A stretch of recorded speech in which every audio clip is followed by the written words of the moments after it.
Bismillahirrahmanirrahim. Assalamualaikum warahmatullahi wabarakatuh. Pada kesempatan ini Bapak akan menjelaskan sedikit tentang sholat dan zikir dalam kehidupan. Adapun yang dimaksud dengan sholat, sholat adalah menurut bahasa berarti doa atau doa meminta kebaikan. Sedangkan menurut istilah, sholat diartikan sebagai semua perkataan dan perbuatan yang dimulai dengan takbiratul ihram dan diakhiri dengan salam.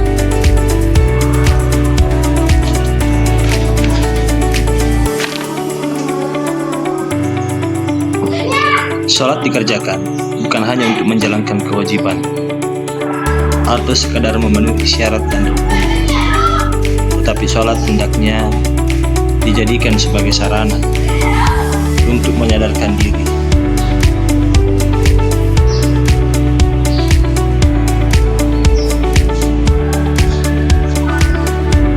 karena dengan kesadaran manusia, hal itu dapat mendorong untuk mencegah diri dari perbuatan keji dan perbuatan mungkar. Sebagaimana firman Allah dalam Al-Quran surah Al-Ankabut ayat 45. A'udzubillahi minasyaitonir rajim. Utlu ma uhiya ilaika minal kitab wa aqimus sholata innas sholata tanha 'anil fahsya'i wal munkar wa lazikrullahi akbar wallahu ya'lamu ma tasna'un. Bacalah apa yang telah diwahyukan Allah kepadamu, yaitu Al-Quran, dan dirikanlah sholat. Sesungguhnya sholat itu mencegah dari perbuatan keji dan perbuatan mungkar. Dan sesungguhnya mengingat Allah itu lebih besar keutamaannya daripada ibadah-ibadah yang lain. Dan Allah mengetahui apa yang kamu kerjakan. Pelaksanaan terhadap perintahnya dan penghindaran terhadap larangannya ditujukan hanya untuk mencapai keridhoannya. Pada Al-Quran surah Al-Fatihah ayat 6 dan 7 yang berbunyi, A'udzubillahi minasyaitonir rajim. Ihdinas siratal mustaqim siratal ladzina an'amta 'alaihim ghairil maghdubi 'alaihim waladdallin. Artinya, bimbinglah kami ke jalan yang lurus, yaitu jalan orang-orang yang engkau beri nikmat, bukan jalan mereka yang engkau murkai, dan bukan pula jalan mereka yang sesat. Beberapa ulama tafsir berpendapat bahwa jika orang memelihara sholat, maka sholat akan memelihara. Hal ini diungkapkan pada salah satu ayat, peliharalah sholat dan laksanakanlah karena Allah dengan khusyuk.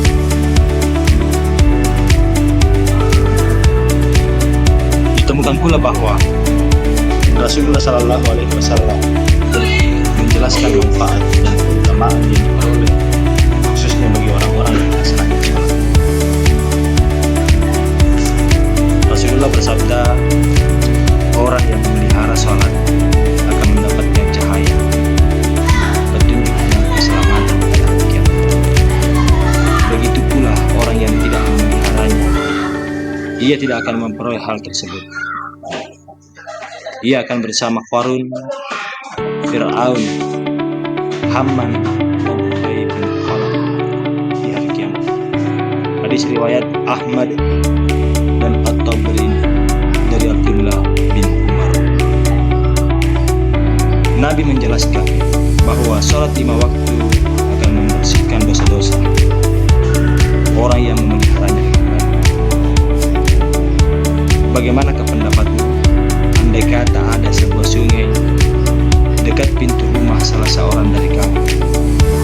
Dia akan mandi di sungai itu 5 kali setiap hari. Adakah masih ada dakinya yang tinggal sedikit pun?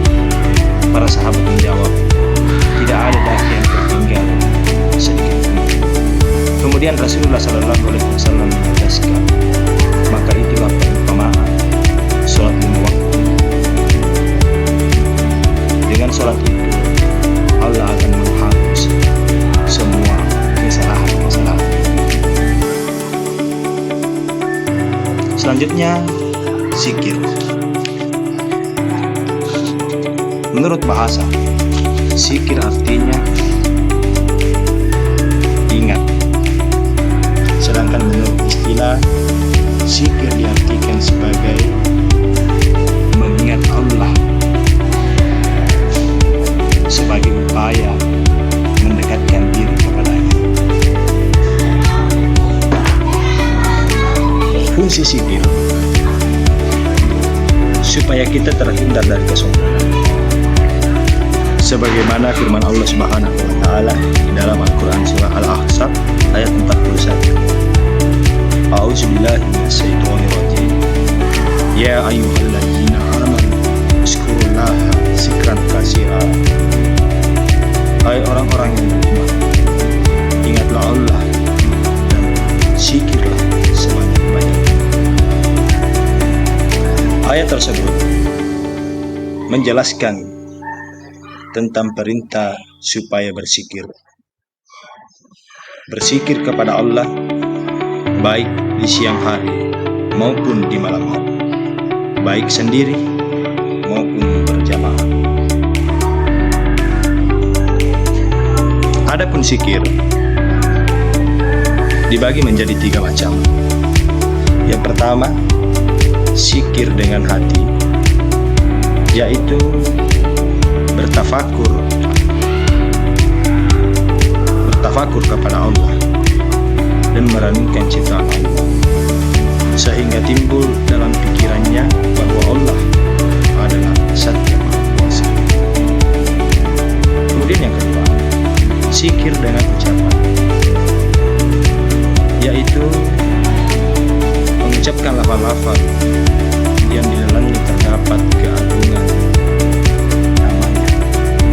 Contoh, kalimat tahmid, tahlil, takbir, baca Al-Quran, dan salawat. Kemudian yang ketiga, zikir dengan perbuatan, yaitu menaati perintahnya dan